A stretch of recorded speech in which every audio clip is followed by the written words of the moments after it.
नमस्ते दोस्तों, आज मैं आपको श्वेत केतु की कहानी सुनाने जा रहा हूं, जो बहुत ही ज्ञानवर्धक और विनम्र करने वाली है। यह कहानी छांदोग्य उपनिषद से है, जो वेदांत और आत्म साक्षात्कार के गहरे रहस्यों को उजागर करती है। श्वेत केतु ऋषि उद्दालक के बेटे ने अपनी शिक्षा अपने पिता के आश्रम में शुरू की।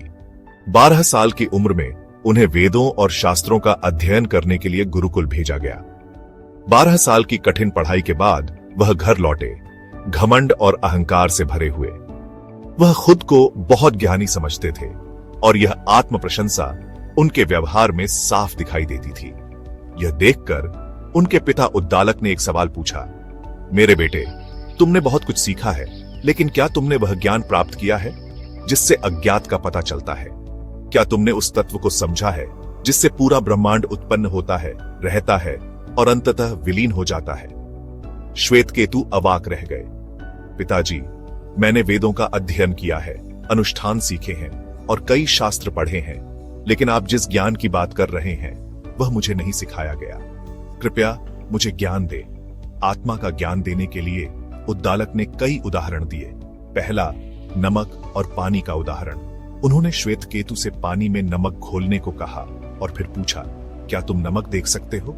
श्वेत केतु ने उत्तर दिया, नहीं, लेकिन मैं इसका स्वाद ले सकता हूं। उद्दालक ने कहा, ठीक वैसे ही आत्मा सर्वव्यापी है। हम इसे देख नहीं सकते, लेकिन इसकी उपस्थिति शाश्वत है। अगला, बीज और पेड़ का उदाहरण। उन्होंने श्वेत केतु से बरगद के पेड़ का एक बीज लाने और उसे तोड़ने को कहा। जब श्वेत केतु ने कहा, इसके अंदर कुछ भी नहीं है, तो उद्दालक ने समझाया, इस छोटे से अदृश्य तत्व से एक विशाल पेड़ उगता है। इसी तरह ब्रह्म परमात्मा हर जगह सूक्ष्म रूप से मौजूद है।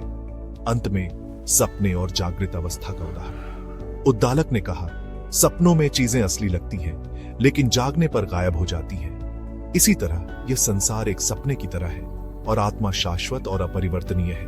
उन्होंने तत्त्वम असि ये वाक्य कहकर अपनी बात समाप्त की। श्वेत केतु का अहंकार गायब हो गया और उन्हें अपने असली स्वरूप का एहसास हुआ।